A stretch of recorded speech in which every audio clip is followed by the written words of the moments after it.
All my friends are overdosing, all my favorite venues closing, and I can't win. One step forward, two steps back. Been a year, been I lost track, and I see no end. All right, here we are, Solo and Doc. The good doctor, Ken Clark, along with the one and only Michael Lynch. We're launching today our first guest episode. We have a very special guest on the show today. We're kicking off this entire experience right, I think, properly. Maybe not, but Michael and I had a long discussion of who we want our first guest to be. And he also happens to be in the peanut gallery every single other time. Yeah. He's also a member of the peanut gallery. Exactly. But this guy in our recovery community certainly needs no introduction. He is a man who, if you've ever met him, you'll never forget him. He is a world-class degenerate. Mm-hmm. He is a chronic embarrassment to his family. Yes. And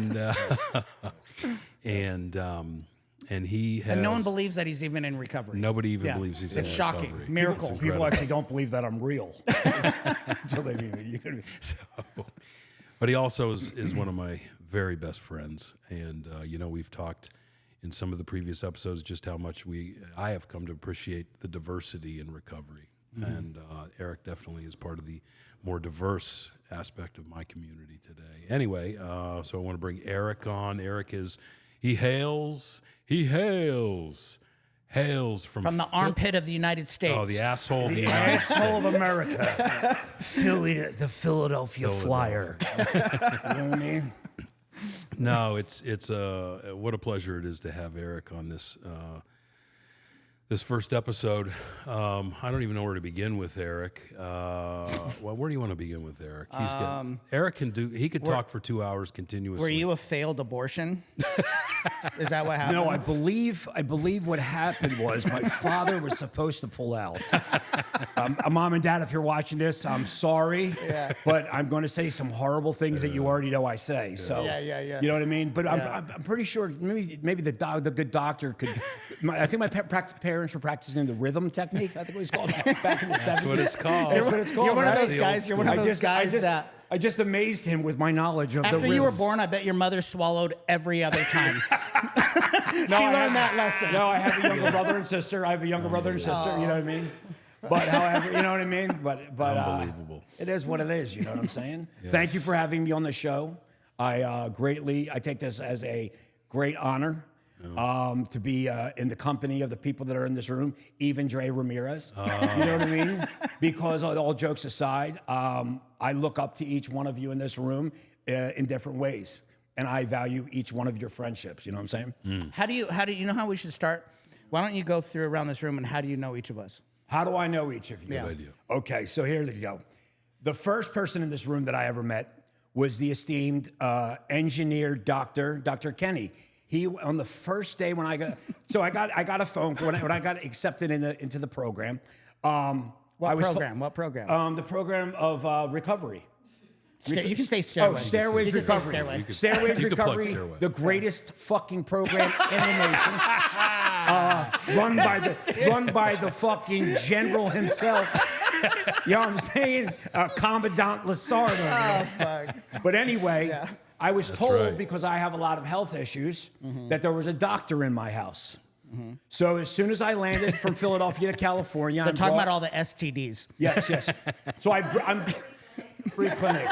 But the strangest thing was, so I go in and they tell me to meet the doctor and he's going to give me an examination. I just thought it was strange that the examination was inside of a Toyota Camry. I'm getting an examination inside of a Toyota Camry with a guy with fingerless gloves on. And I didn't think it was that way. I said, maybe, hey, it is California. They do things weird out here. You know what I mean? But I'll tell you what, it was thorough. Yeah. But more importantly, it was loving. Did he kiss you on the neck when he put the finger in? No. He put both hands on my shoulders. All right. No. But so I met Dr. Kenny, was one of my first roommates. Yeah. And I met him that way. I took a liking to him right away. I would, because he's from the East Coast as well. How did you get out here? Why don't you start with that? So I got out here. So what had happened was, I'll jump back to the beginning. I was released from prison. Again? Again. I was released from prison for the final time. I maxed out my sentence. No more parole, no more probation. We don't know if it's the final. You get a little squirrely, just saying. So I maxed all that out. I came home. I was not destitute. I was living in an Airbnb in Center City. I had a room full of drugs, a room full of hookers, two of my favorite things. Everybody, I went to get high, and I couldn't get high. Everybody else in the room was fucking mangled. I couldn't get high, and I didn't know what that was. And I want to say it scared me, but more than anything, that was the single worst feeling I had ever felt in my life. And I felt lost. Lost because of how much of a bottom you hit, or lost because you lost the one thing that always worked in your life wasn't working? Which? Lost because I lost the one thing that I loved more than anything else in this world. And then it wasn't until that moment that I realized, I thought that I had loved women. I thought that I had loved this and that and gamble, whatever the fuck it was. The lifestyle in which I lived for 30 fucking years. At that moment is when I finally realized what a fucking junkie piece of shit I was and what a hold drugs had on me. It didn't matter in the past and what my family said. It didn't matter any of that. And now I realize what that is, that God moment that people talk about. And thankfully, it took me a while to track the phone number. I had a grief counselor. Her name was Julie, and I called Julie up, and she asked me and I hadn't spoken to her in well over a year. She told me at that moment that she had been praying for me just the night before. And she asked me in that moment, would I be willing to drop everything if she could get me into this place called Stairways in California? And I said, I'll get on a fucking plane right now. And the people are still in the little room partying around me and shit. And long story short, it took about 3 weeks. But I was brought out to... There was an interview that happened. Oh, yes. So what ended up happening was, I have a foundation that I started with my really close friend Bill that passed away. His mother and his brother and I have a foundation called Spark, and it is geared for women that have been sex trafficked on fentanyl. And I get a call, there's this dude that wants to come on the scholarship, and I'll be honest, I was like, no, that's not what it's for. And then also... He didn't like you either. I didn't like you, and I didn't even know you yet. No, that's not true. I love all addicts, and I love those of us that are desperate. But for me, I felt like this thing that Bill had started, it needs to stay on course of what Bill's vision was. And so you ended up going on a Zoom. Yes.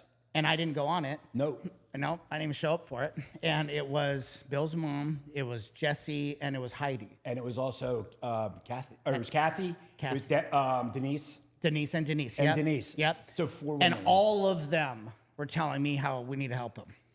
So I was like, all right. And I gave him a hard time when he first came in. I did. Yes, he did. I did. Okay, go ahead. He wouldn't show me any love. Told me I needed to I'm trying to remember the exact words of it. But he fucking... Take the cotton out of your ears and put it in your mouth. Put it in my mouth. Yeah, that was one of the first things. Basically, Which be he a man. still hasn't done. Man No, the he fuck hasn't done up. that. Man the fuck up. Yeah. Man the fuck up. I needed to do that. I did. I told you I'm going to show you how to be a fucking man. You haven't been a fucking man. You said you were going to show me how to be a man. And then it was funny, when he wouldn't show me attention, I would think he was mad at me in the beginning. This is in the beginning, before I got to know him. I didn't know became this. such good friends. I thought that because I didn't realize that he has 100 other addicts to deal with. Right. You know what I mean? And at at that time, me being so broken, I needed the attention of somebody. I was also watching to see if you're serious, dude, because I help everyone, but I think there's something to be said about, we must give the solution, but the other person must do the work for it. Okay. And there's a lot of people that you give the solution to, and they want you to somehow spoon feed it to them and make it happen for them. And it doesn't work that way. I can give you the solution, my life, exactly the way it worked for me, but one must actually take it serious, you know? And there's so many people out there right now that are dying. Yeah. There's so many people that need to be helped. And so the way I look at it is if God puts someone in front of me, I'm there to push a solution. But if they're wasting my time and they're not ready yet, I move on to the next addict. Because what if that next addict dies because I'm concentrating on this one that doesn't even want it, which I've done. Right. You know, I used to put on the cape and try to fucking save everyone. And with you, though, I'll say this, everything that I know of, and you probably won't believe this, but everything that I've ever suggested you've done. That I know. No, of. I don't believe that. I know you wouldn't believe it. But I can't think of one thing, whether it was who to hang out with, how to have conversations with people.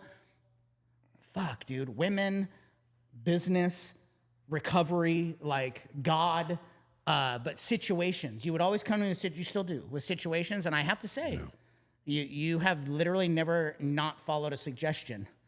No, I know of. Right.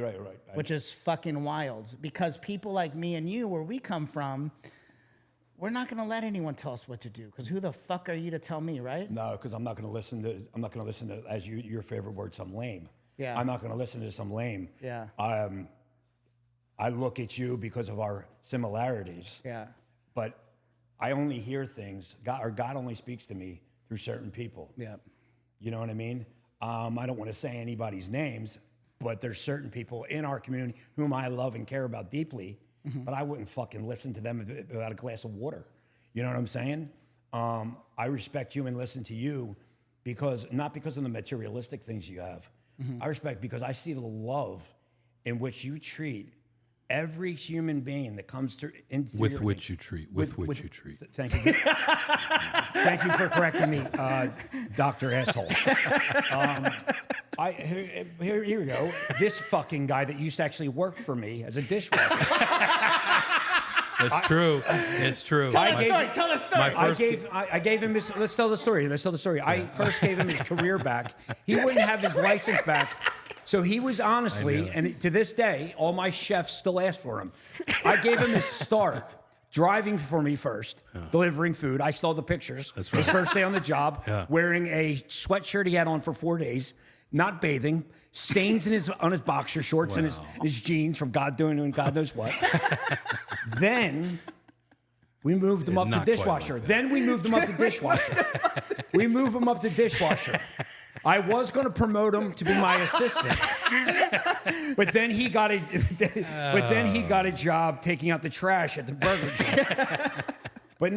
But I listened to this man, and now he's a doctor again. But he got his start at 310 Catering. Let's put the plug out there. Cody Crockett, 310 Catering, gave him his start. You know what I mean? There's another person in this room, 310 Catering, has resurrected. Oh, here we go. Resurrected. The one with those beautiful brains over there and smart tits. The one with the beautiful brains and smart tits. Shameless. Resurrected. Unbelievable. What would you do that again? Nothing. Do that move again. I bet you can't touch your elbows together behind your back. Here's the thing. This fucking guy. I lived with this fucking guy for a year. A year while I was a fucking successful businessman. Let's get into that. Okay. Yeah, okay. Hold on. Before we get into that. I want to. Okay. So. Go ahead, doctor. The two of you were just sharing this moment that I can't really share with you about the way we were, how we were. We would never take suggestions from anyone. We ran our own shit. Mm-hmm. How did that work out for you? Tell us. Give us 10 minutes. Don't give us a huge 2-hour monologue. No. I'm not going to go glorify anything. What is the last 30 pre-recovery? Mm-hmm. What does the last 30 years of your life looked like? Destruction, drugs, more drugs, destruction. Have you ever had a legitimate job in your life? A legitimate job prior to legal. I think he means legal. You have. Yes, okay. yes, I have. But it was to be a cover for fucking what I was really doing. I worked for my buddy's flower shop. And he couldn't even tell you a flower if his life depended on it. He never even went in there. He doesn't even know what a rose looks like. Did you? You don't even know what he's asking. He's saying, did you actually have a legitimate job? Thank you, Dre. Hold on. Thank you, Dre. I worked as a bouncer in high school at a strip club. Okay. I worked as security at another place. Okay, with the exception of hold on. the 2 months. I still want to check those. When you were a bouncer, were you actually legitimately on payroll, and were you doing your job, or were you selling drugs at the door? I was selling drugs. Okay, so that takes that legitimate job out. What was the other one he said? I also was getting the women to prostitute for me. Okay, so that makes it not legitimate. That's What's not the next legitimate, job? Eric. What's you the know other? what the word legitimate? What was the other? Can you one spell the word legitimate? No, I won't even. He can't even pronounce legitimate. I won't even pretend to try to spell the word legitimate. My buddy Frank, Doc spoken to Frank, tried to get me a car salesman license, Frankie. but all my felonies, I could never get a license. Okay, how much time have you done incarcerated? No, so this is going to be surprising to you. Right. I've only have 6 years in prison. Okay. You say that to a normal person. Yeah. Only 6 years is a long time of your life. And I hate saying that. I won't do 6 hours. Yeah. No I hate the fact that I said only, because that's 6 years of my life that I lost. Right. And the amount of loss that I suffered while I was in prison, the people dying that I loved and cared about, not being there for them. What were you in prison for?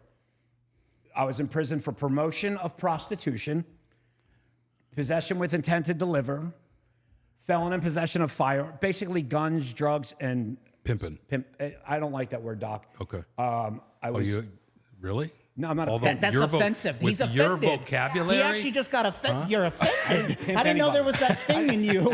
Offended. I didn't. He's like, anybody. do not speak of my trade in ill like this. How dare you? It deserves its respect. It deserves the thing. I was a facilitator of adult services. A facilitator of adult services. Okay. All right. Because when I think of the word, when I think of the word pimping, it makes me feel as though I was forcing somebody to do something against their will. Whereas all I did was let's go down this road. All I did was I facilitated one adult to meet with another adult in a sexual matter. So, I would like to challenge this. Oh, I know you're going to hit me with already. Go ahead. I used to believe that I was such a great guy that I would show some of these women how to make money. And I actually believed that. I was like, you know what? I'm going to turn them onto a career, and they can make all this money, and they don't have to, have these guys, depending on these dudes and all this different shit. And I believed it to my core until I did a fourth step. And then I realized I was a pimp, straight up. And I didn't even see it. And I used to say I will beat up pimps. I hate pimps. They take advantage. But when I really look at it, I was taking advantage of a broken person. And I was taking, straight up, I would turn strippers into porn girls. And then they would do side work, is what they call it in the industry, which is prostitution. Mm-hmm. And I'm taking a cut off of all of this stuff, and I'm taking advantage of a vulnerable woman to do something that, do you think if she, most of them were on drugs, but a lot of them weren't. But 100%, if they were healthy and not damaged, would they choose that? No.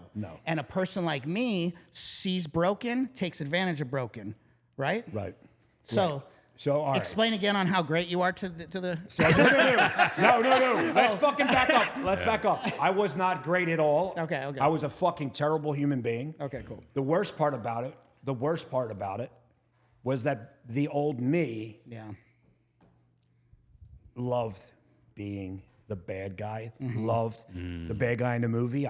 That was me. I wanted to be I say this when I speak, right? Is I wanted my name to ring out. But by the time it did, it was rung out. Okay? And that's that. And that's the fucking truth. That's the truth. That's a banger. That is a banger. Oh, thank you.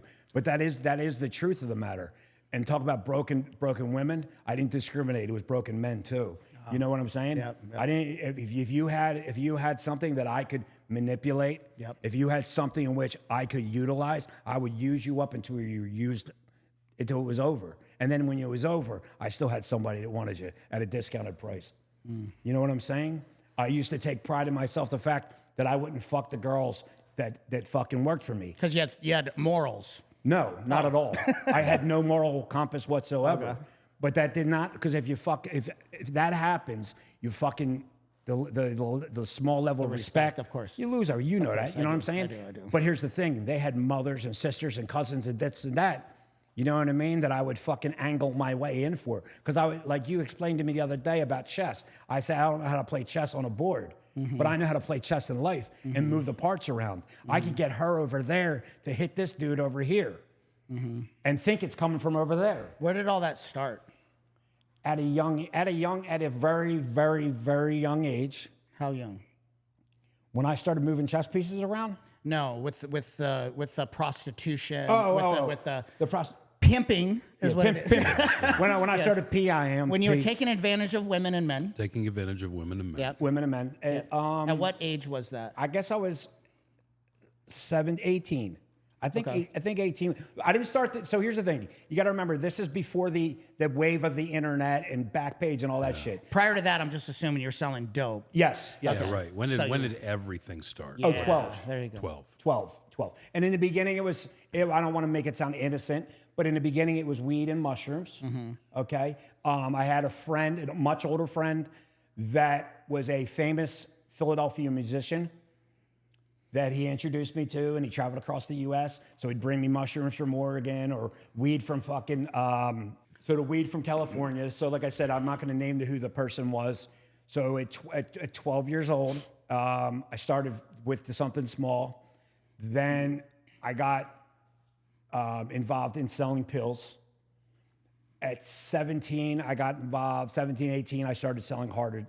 That's when. So out here in California, we were really late compared to where you're at. You're in the Mecca epicenter. For sure. Where you're at where the fentanyl came from. Yes. Where, what do you guys have now that they're fucking? The xylazine. Like all that stuff. So Trank. We were hearing about fent, you know, and there was still heroin out here. Right. Yes. When you say pills, were they real pills back then, or had they started being pressed yet? No, not yet. But I had a pill press at about 22, but we were pressing ecstasy pills back then. Yep.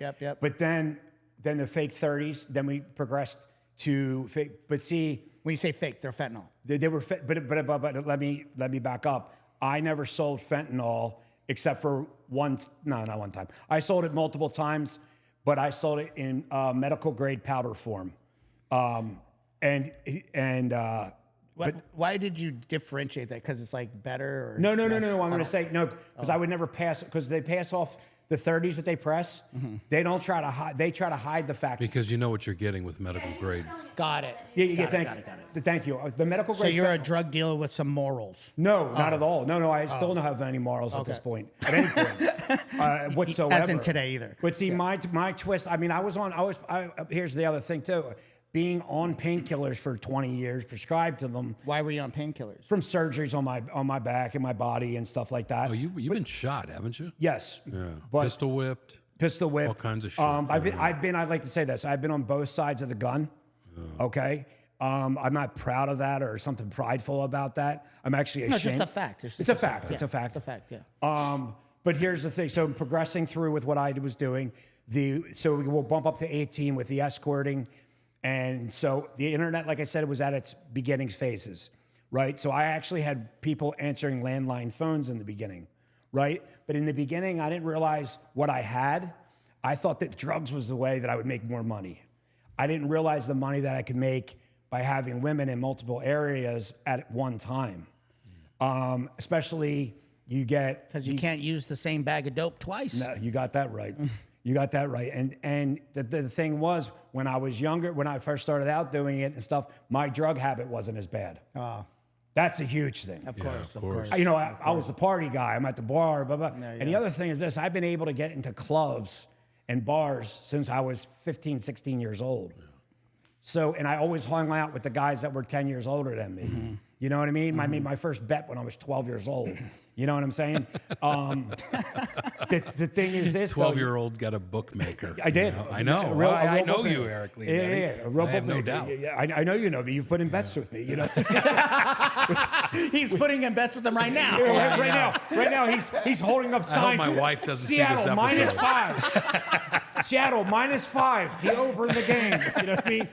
Thank God Pittsburgh's not playing, otherwise we never get this episode over. But no, and then as I got to be, say at that 18-year-old age, and I was, whatever you want to call it, the things that I got involved in that were illegal, anything you can possibly think of, I was involved in. I mean, back then they used to rob. They'd rob a fucking Home Depot truck. I remember one time I had 80,000 square feet of hardwood flooring. Panel vans filled with steaks. Back when Sony Cyber Shot cameras came out, pallets of them. I'm selling them at Christmas time, fucking $100 a piece at the bar. Everyone's buying Cyber like Shot. Robin Hood. Everyone's saying, yeah, I'm like Robin Hood. Like Robin Hood. Yeah. Dre, I'm a little. That's what he told himself. Hold on, He told himself. I'm parched real quick. Dre, can I get a sip of water real quick? A sip of water real quick, Dre.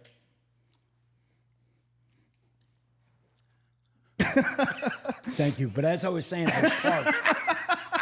And whatchamacallit? Fucking no, but the Sony Cyber Shot cameras. Like I said, any type of scam, hustle. We had things going on with the Philadelphia This is not Parking an act, Authority. by the way. Yeah. This is not. Is this an act, No, Michael? this is This is Eric me. Leonetti. Everybody knows me. My parents will know this. It's like in every life, we got to waking differentiate. minute. He Every could go waking from minute. talking shit to like some heartfelt fucking trauma, all in the same sentence. You have to differentiate what's real. And the thing is, He doesn't even know what's real. No, I don't know. Am I even here? Pinch me. Dre, come over here and pinch me. You know what I mean? But pinch me with your tits. No, but as far as the progression of what I became, it was something that I sit here today and not being proud of, which back then, as you asked me before, Doc, of where I would never, 25 years ago, I thought before I fucking made that phone call that day, before I came out here, I thought, and I'm not a guy that's fortunate enough to die on the streets. Guys like me get life in prison. Okay, that's what would destroy me. I wasn't worried about dying. In fact, I embraced it as I progressed up and down the criminal food chain, right? Mm-hmm. Rose up, rose down, rose up, rose down, rose up, top. I would do more and more fucking horrible, dangerous things. Mm-hmm. I would put myself in position, especially at the end. Same. Especially at the end. After I lost the woman that I loved, after all this shit, and she dies of fentanyl. 7 years prior, the one I loved dies of fentanyl. Prayed to loses everything, dies of fentanyl, right? And I'm broken. And then putting myself in horrible conditions. Like Dr. Kenny likes to talk about me getting fucking pistol whipped with the, you know what I mean? And the brain injury that I suffered. He's got a traumatic brain injury, by the way. Yeah, so all of the things that are coming out of his control. mouth, it's TBI. I thought He's not on the spectrum. It's TBI. No. I know everyone watching this is thinking he's on the spectrum, but no, it's TBI. You mean Spectrum, the old TV channel? You know what I mean? The spectrum of lights that I'm seeing at all times. No. But Dr. Kenny, I had a medical diagnosis one time from an actual doctor, not. You know what I mean? That they said I had SMF, psychiatrist. Mm-hmm. I had to have a whatever thing, SMF. And so I'm like, fuck. He said STD. Is what he said. STD. But I say to over this, and over. I say to this, I'm like, well, what the fuck is that? Is that serious? He goes, you're just a sick motherfucker. And this is a fucking psychologist, like giving me a criminal assessment. Yeah. But he was a good guy, like a doctor. You know what I mean? But no. But like I said, I would never, ever. I never would have thought. I never thought I would have ever had a life where I wasn't a fucking trapped. And here's the thing: if I would have stayed in Philadelphia. If I would have stayed there, not that I have anything to hide from, I could walk my head high down there. And now that's a great fucking thing. But the fact that I had no chance, no opportunity, because even if I tried to do the right thing, nobody would believe it. Because I looked forward to being the bad guy for so long. Right. You know what I mean? I think about all the time about what I put my fucking poor mother or father through, or my brother and sister. I mean, my little sister was, my little sister, she never gave up on me. My brother never gave up on me. Now, my mother and father never gave up on me. Did they speak to me for a very long time? No. But I didn't want, but also here's the other thing though. I'm glad that they didn't speak to me. And at times I didn't want them near the things that I were doing because it was so dangerous. You know what I mean? There's people that are no longer on this planet. You know what I mean? As a result of actions that I made or may not have made or this or that. And why would I want the people that I loved and cared about the most to drag them to the depths of fucking hell that I was in? You know what I mean? I have felt nothing. And that's the thing, is that feeling of feeling fucking nothing, right? Numb. And that's when I was the most dangerous. Not to myself, but to everyone else around me. When I was numb, the things that I would do, you know what I mean? And I was on go at all times. I didn't give a fuck, And I made it a purpose because I look at what you said earlier about the good people that you told me to stick around and not stick around. Back when I was in my addiction and in my lifestyle, the people that were around me were the worst humans on earth. Same. The worst people that if they sat in a room with us right now, you'd feel uncomfortable without them even speaking. You could just feel the evil coming off of them. But I used to get a fucking rise out of that. And it would make, and I look at it now and I see what it was. It made me high. I get high. I even know that today I get high off of my own anger. And sometimes I get angry for no reason or whatever reason, and then I let it consume me. You know what I mean? But the thing that I've learned today, because I have some recovery in me, is that's questionable. That's questionable. But I process. Up for debate still. Yeah. I process. And it's often debated. It's very. It's often debated. Well, we all when know you're not in the room. behind your back. Behind your we back. all know whose fault that is. We all know whose fault that is. That guy Jaime or whatever. Oh. All right. But no, on some real shit. No, you said the last 30 years. That's what my life was a fucking and it was, and I looked at it as this: my fucking sick brain was organized chaos. I fucking thrive in it. No, you fucking dumb fuck. Yeah. You're thriving in shit. Right. Yeah. All the people you're around you were shit. You know what I mean? Like you know It's what amazing that attitude, that mentality, you can wear that like a brand. Yeah. And take pride in that. I took pride in I'm a it. tough guy. I'm a thug. You know I'm a why that junkie, is? I'm a hustler. Da da da da da. And you wear it like a fucking badge. You wear it like a badge of Because we have nothing else. And I've thought about this a lot. Because some of us have only lived in such a shitty ass life, and the best we could do is get recognition from other people in penitentiaries or in a shitty ass life, and just to be able to have recognition from somebody. Because we believe we'll never ever get recognition from those that are good people. Because we've accepted our lot in life that this is the best we can do. So what we do is we justify it to each other, and then we put on these things as a badge of honor. But honestly, we all know to our core of cores, every single one of us, that we ain't doing shit with our fucking lives, but we're trying to hold on to something. It's a weird fucking mentality, a weird ass mentality. So let's go back to the moment. I want to go back to, because I want to get into the recovery piece. Okay. Right? And you could talk for literally the next week, uninterrupted, about this a jelly kind of bean. Stuff. Yeah. Okay.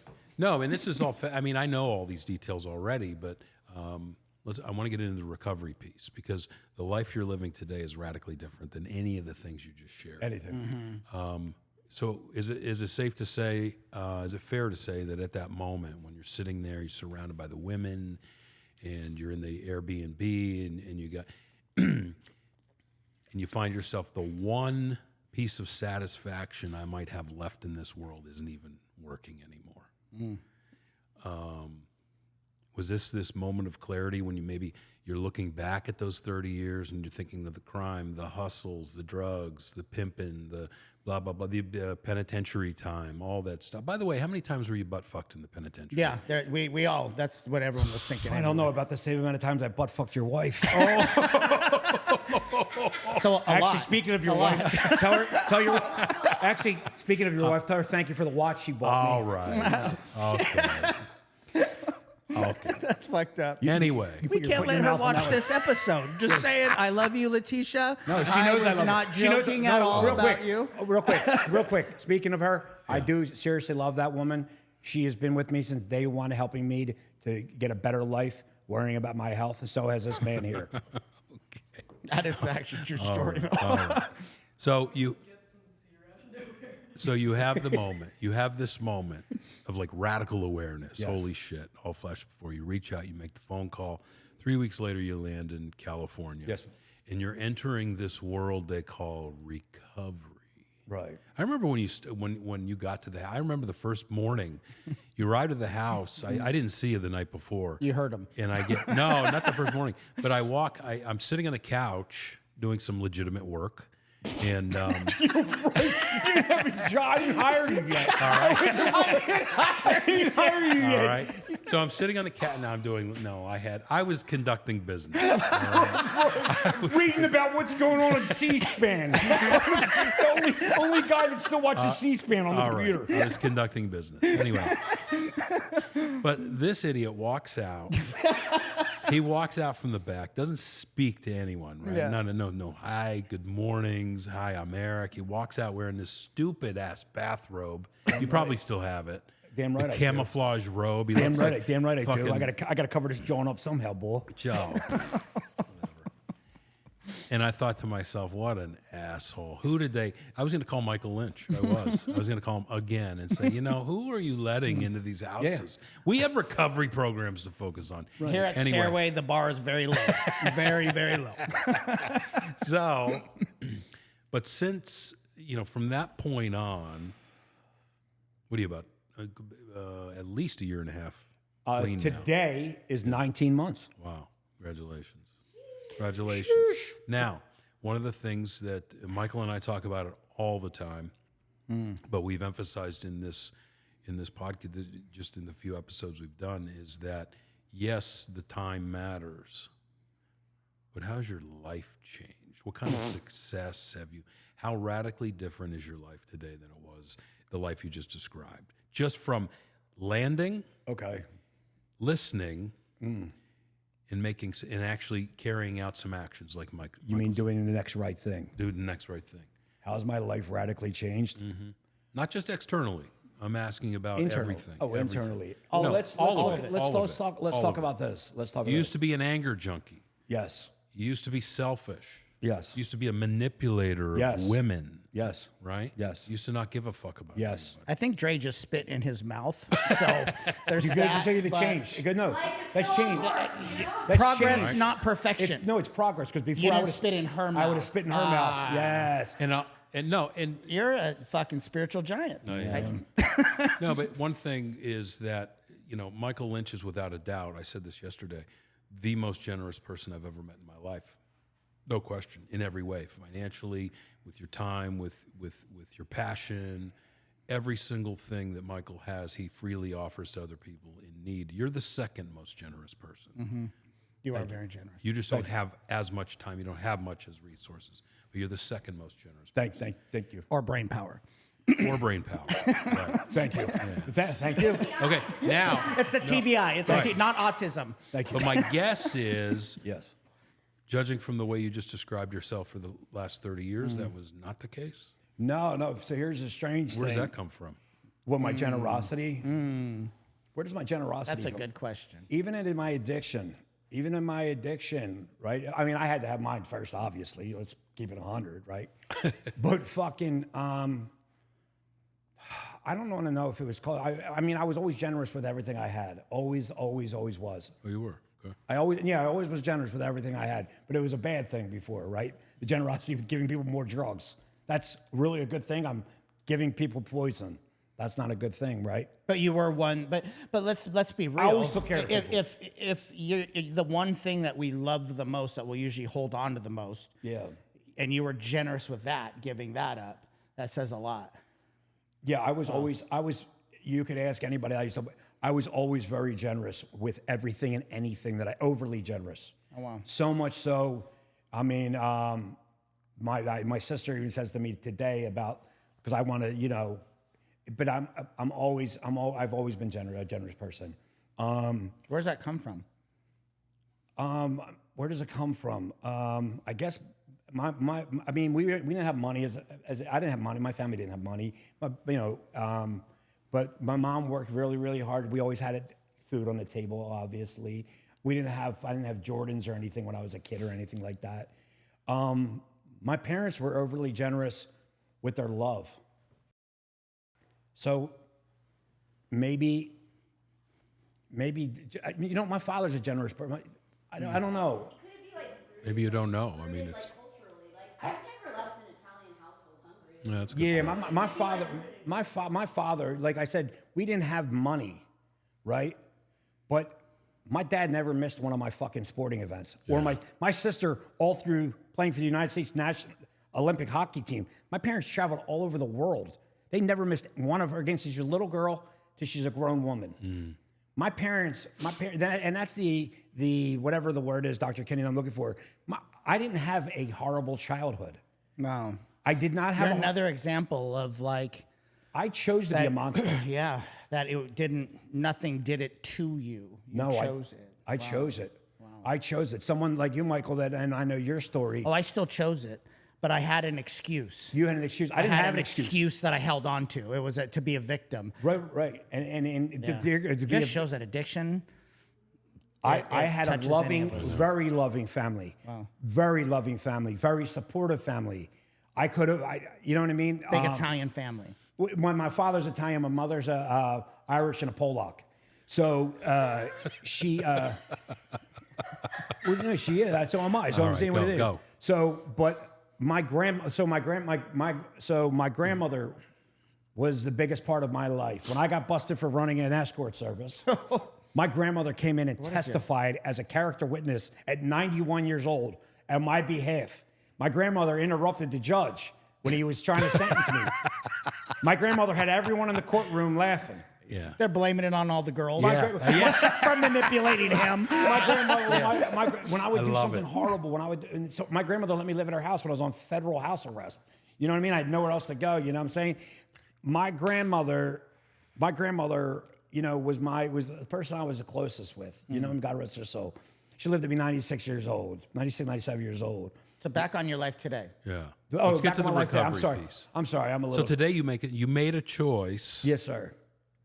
to do something entirely different. Entirely. Can you still make that choice? Why did you first do that? Why did I make the choice to do something entirely different? Because you had let's be clear about something. Prior to coming here, correct me if I'm wrong, I might be wrong, but I don't think I am. You have had no contact or exposure to any form of recovery whatsoever, right? No, I never wanted it. Yeah, okay. Never So you wanted come out here, you meet a guy like Lynch, Yes. solo, And he says, this is what you're going to do. right. You pick up a sponsor and you start doing all these things that it never would have occurred to you to do, and you do them willingly. Why? Yeah. Why? Because I'm going to tell you the key word, a word that was dirty to me for the previous 45 years, which is surrender. I decided to surrender.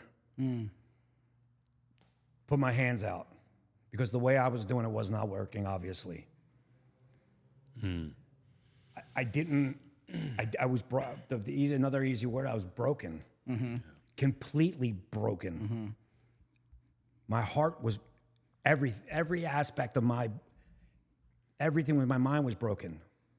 So if I'm going to keep living this life, I have to do something. I have to do something. Or, because here's the thing, Michael's talked about suicide. So here we go, here's my take on all this.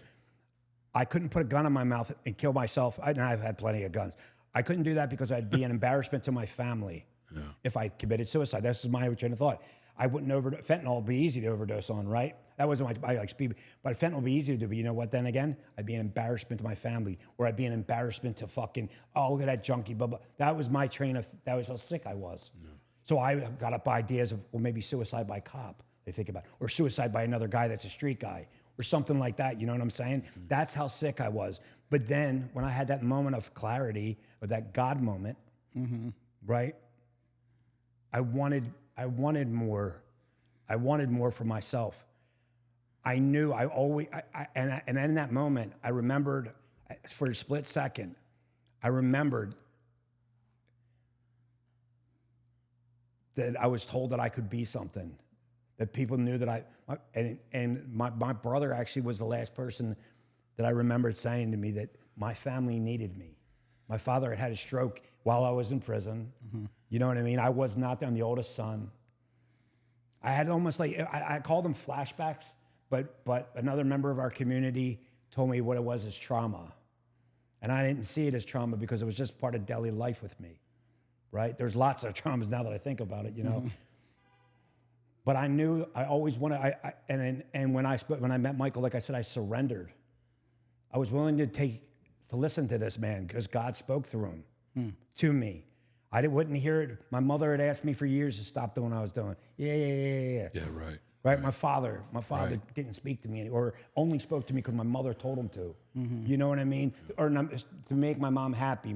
My parents, God bless them, they've been married 49 years. Wow. You know what I mean? Just to celebrate. That's another oddity for somebody that turned out like me. I know, you're super the black sheep in the Super family. the black sheep of the family. I have no excuse. Bro. I have no excuse to be the person that I was. You know what I mean? And people say they could have been anything, but there's other aspects. I didn't want to. I chose to be the fucking piece of shit that I was. But you know what I do now? I choose to be a better man, and I'm striving to be even better. You know what I mean? Amends. What's that? A living amends. A living amends. I take pride in being part of this community of Stairways.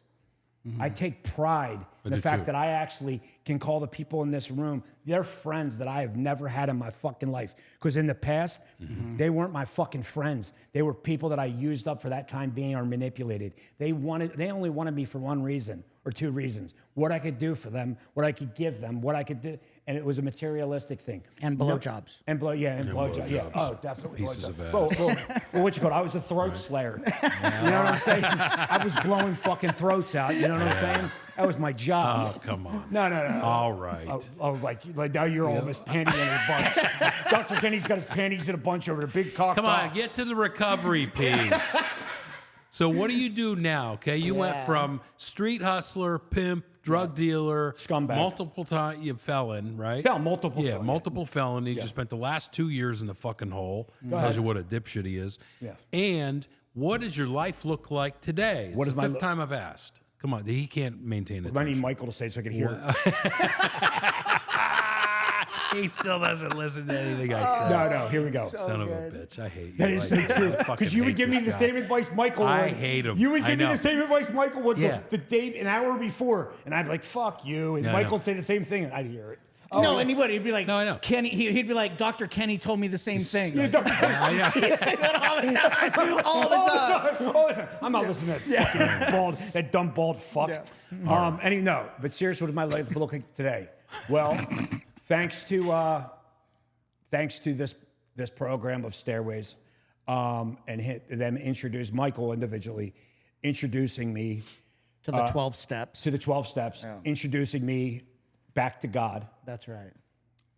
Which is huge in my life, which is number one. Yep. My life today looks like this. I am a minority small business owner for a nationwide catering company. I have 3 kitchens out here in California that I oversee specifically. You employ. I employ. That's the other cool thing. Addicts that are newcomers that need help. That need help. That need a get well job. Just need. Yep. I was one of them, by the way. Yeah. He was one of them. That part he didn't make up. I washed dishes for 310 Catering. Yes. And this is the funny thing. Coat. I have no experience. I can barely boil water. But I know how. But here's the thing, though. Here's the thing, and the beautiful Dre Ramirez over there. She is also. I got her out of her. Like I said, resurrected her from her career in the medical field. As basically, you were in she the was, medical field. Yeah, she was Dr. Kenny's supervisor. I resurrected her career, and let me say, I know I joke around a lot and everything. I didn't even know that. But bringing her on, and at the direction of Michael after talking, and Dr. Kenny, one of her biggest supporters. I am, Dre. No, I got Dre that job. Yes. You think I'm fucking... Me and Mr. Wonderful Cody Crockett, he called Cody Crockett. I got you the job. Crockett said no. He called me. I was in the car. Right, because I said, I don't want to want hire her, this and he broad. said no, and then you called him. No, I said, trust me on this. Just trust me on this, Crockett. And I will say this, I give her a lot of shit. Like we've seen her call Yeah, Dr. Kenny Right said there. two- There's the two qualifications. massive There- qualifications. She has two Oh, I thought you obvious were talking- qualifications. He's on the other side of the country. He hasn't seen my Wait, I thought we were talking about when you had her in the stirrups. Does she have a No, but Does she have a resume? No. that's okay. she doesn't need a resume. So, you know what I want to hear about? So you came into this business you've never done anything to do with. Yeah. Without No a lot experience of whatsoever. no experience At all. At all. Zero. Food. Anyone would say that you have just skyrocketed in this thing. Why is that? And do you see that you're able to use gifts that you had before and with God and spiritual principles? Why don't you talk about that? Yeah, that's a great. So 100,000 million%, God is number one, right? I have God in my life. I have the spiritual principles in which I've learned in the recovery. And I've said this to you before, and you're too modest about it. You have guided me and introduced me to the right people. Now, here's the thing you said earlier, though. You could lead me somewhere, right? Correct. You pointed me in the right direction. It was up to me to go in there, and it's like Dr. Kenny says, close that cocksucker. I had to go in there. Yeah. You know what I mean? I was like Shelley Levine. Shelley the Machine Levine from Glengarry Glen Ross, right? Yeah, great You'll movie. close that Close cocksucker. those cocksuckers. That's what, and I had another driving force behind me. And I'm not trying to say it because either one of you are sitting here. I also had the guy that's not sitting here with us right now, that's in Pennsylvania right now. Cody Crockett believed in me. Yeah. Okay. Because he's an addict in recovery. There So it is. he knew all you have to give us, the right ones of us, is the chance. Give me the chance. That's it. Give me if you give, and he gave me that chance. Yep. He also gave me the Yep. freedom to Yep. make my own decisions. Because he knew of your past skills and he saw them as soon as you started going. Exactly. Right. And I've always, with my past life, it didn't matter what the skin color of the person was, what the background, what it was. I could always get those. I blended in with everybody. Yeah. You know what I mean? I've been told I'm a likable person. For maybe a couple minutes, and then you want to get rid of me. Yeah, no. Then you Until wanna he get- starts talking. Small doses. Of it. This is the longest amount of time I've ever spent with Eric at this table. Well, time out. Except for when you were washing my dishes. Yeah, that's right. Right. Continue. Let's continue. So anyway, like you said, we were touching on about if I was given an opportunity. And the thing about me being given this opportunity, I know I've had the premonition. I know that this is my final straw, and I'm not going to fuck this up. If I'm going to take pride, and also there's a lot of things behind the pride in which I take. You mentioned Bill, the scholarship that you have started for your friend Bill. I also found out after the fact, and I'm not going to name names, but I found out that nobody else was ever successful at that through the scholarship. I take fucking pride in the fact that I am successful in that.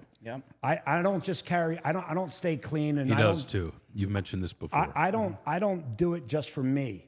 I do it for the lost and the fallen. And I'm talking about people that I actually loved and cared about. Okay, I do it for Bill. I do it for Bill's mom. I do it for Kerry. I do it for Doc. I do it for Dre.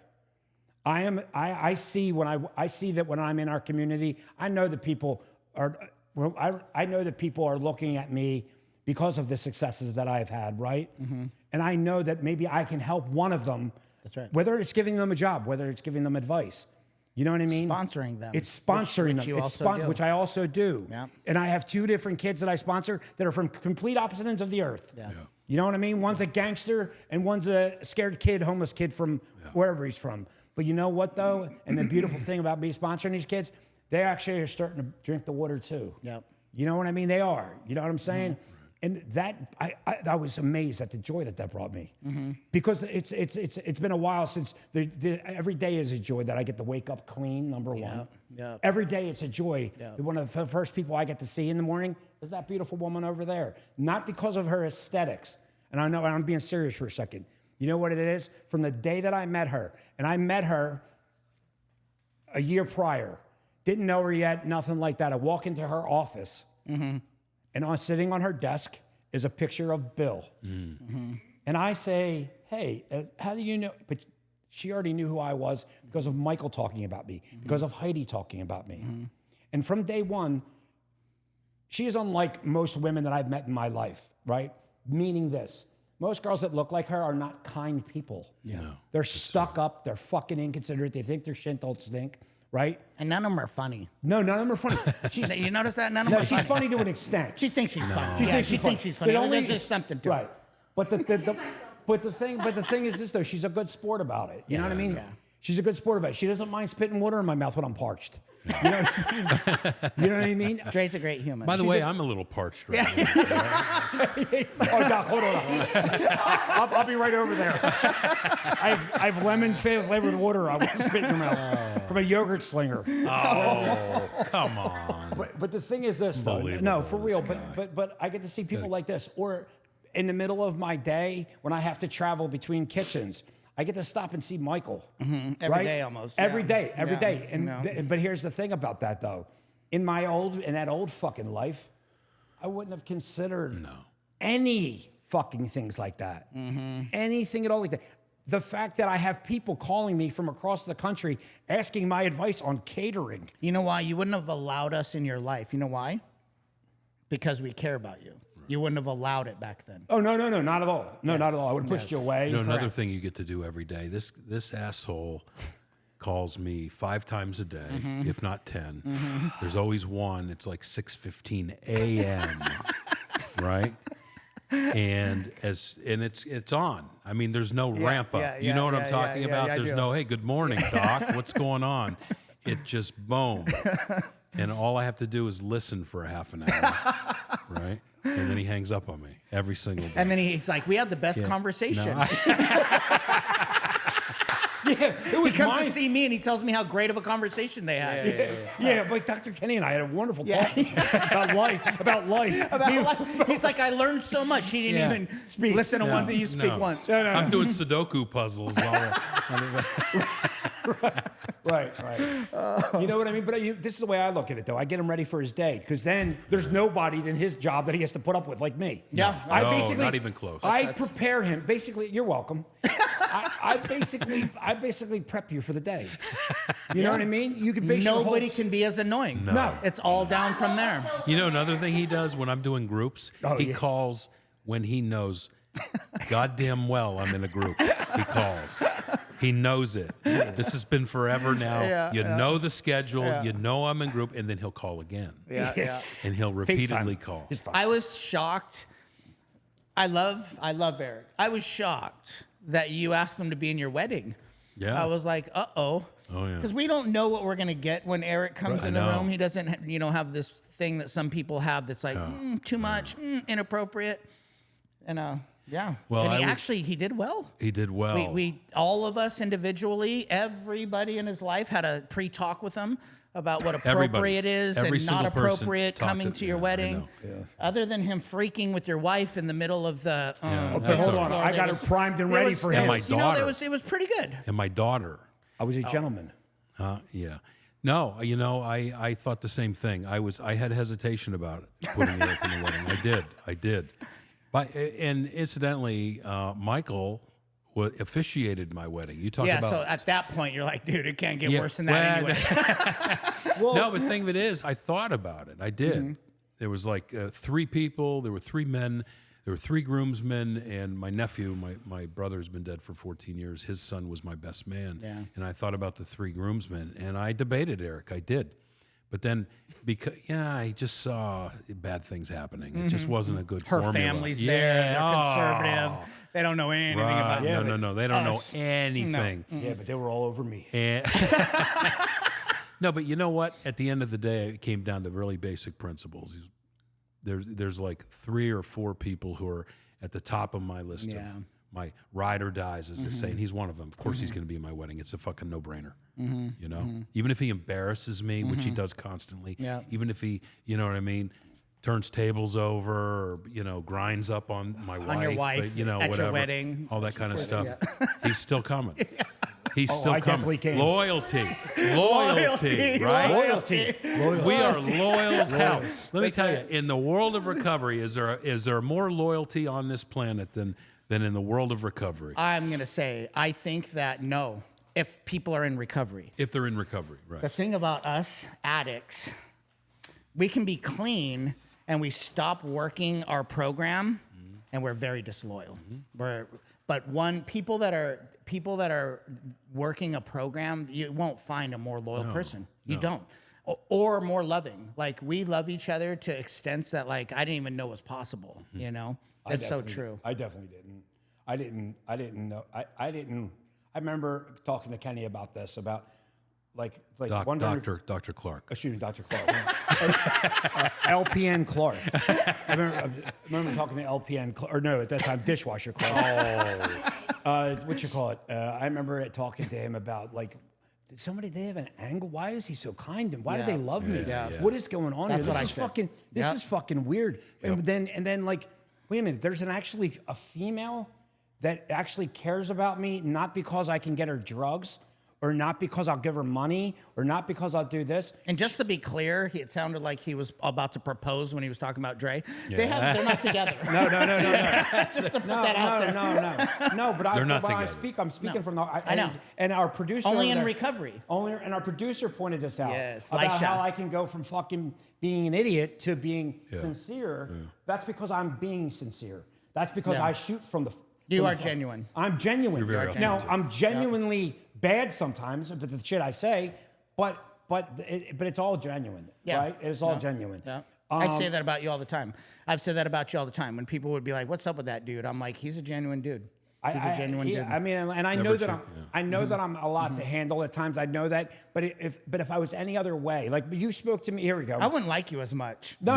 We love you. If I came in here in a three-piece fucking you don't know suit, what the fuck's gonna happen with you. If I came in here in a three-piece suit or an Argyle sweater and tried to sit here and be like, well, Dr. Kenneth Clark, well, Mr. Lynch, well, Miss Andrea Ramirez, those are wonderful shoes you have on. You'd all be like, what the fuck? No. Now I come in here myself. You wouldn't be on the Look show. at those tits over there. No. You know what I mean? Nice nipples.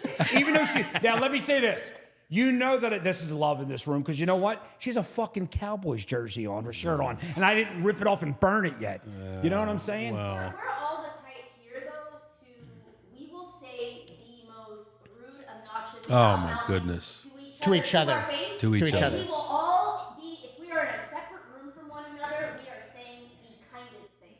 That's right. Do you know what I mean? That's right. We'll Isn't that funny? tolerate somebody speaking Oh about no, us. that's right. Isn't that a fun? That's That a is funny funny. point. It's like we will talk the craziest shit to each other and demean each other, but if anybody outside our group does that and we're in the room, it ain't happening. Yeah, I would never let anyone I know, disrespect I you. know. Know what I mean? Isn't that funny? I'm going to prison over it. Isn't that funny? Um, It's a loyalty thing again. We gotta start rolling. All right. Any banger you want to do? This has been a great episode. I could talk to Eric. I actually do talk to Eric all the time. But any bangers before we close out here? Honestly, what I would like to say is I would like to thank everybody in this room from the bottom of my heart. I now have my mother and father and my brother and sister, my nieces and nephews in my life for the first time in over a decade. Yeah. You know, remember, actually longer than that, as far as actually the most beautiful thing that happened, I saw my parents and my brother and sister clean for the first time in over 30 years. They hadn't seen me clean. In 30 years, over 30 years, I was always on something. And I was given that gift because of following your examples. You're an example in which I live by, right? You're an example because of your friendship to me. I never had a friend like you before. You know what I mean? You're an example because I look at how kind you are to people. I see things. I know I talk a lot. We watch. I watch a lot. And I see the way she's kind to the newest of newcomers, male or female, okay? Which isn't normal, right? It's not normal. And each one of you has something in which I can learn from, right? And I try to learn from the people around me. Just like in my old life, I tried to learn from the older dudes, from this and that. Now I learn from the right people. I watch the right people, right? I see how many, I'm not making fun of you. I seen how many times you've fallen, but you're getting back up again, right? I seen how you keep a stoic face at times, but I know you're going through it. But you know what you continue to do? You continue to march on, right? And I could say something, no, I'm joking. But you're kind, but we'll get back to our kindness. That's huge to me because it's not fake. And I try to be genuine every day to people. You know what I mean? I don't feel like fucking, is every part of my recovery the best? Abso-fucking-lutely not. But I try it, but I make sure every day I get up and I try my best. I hate using that word, try my best, but I make sure I put one foot in front of the other and I march on. And I love you all. Great, great episode. Eric, I love you. I know I speak for Michael and Dre as well. I just want to emphasize again, because this is the most important part in my entire life of recovery today, are the friendships that I have. There's nothing more important. It's the nucleus of my life today. And I just want to emphasize again, here I am with fucking pimp ass Eric, you know, king of the prison Michael, slut Dre Ramirez. Tits right? of the year. No, Tits and of these the year. are tits of the year, Tits of the Dre year. Ramirez. And Dr. Kenny, we are just the very best of friends. Dishwasher of the year. And I would it's just like a to beautiful thing. emphasize, I agree with you that Dre's not fake. The only thing that is fake is her boobs about her. Yeah. They're not real? No. All right, we're done.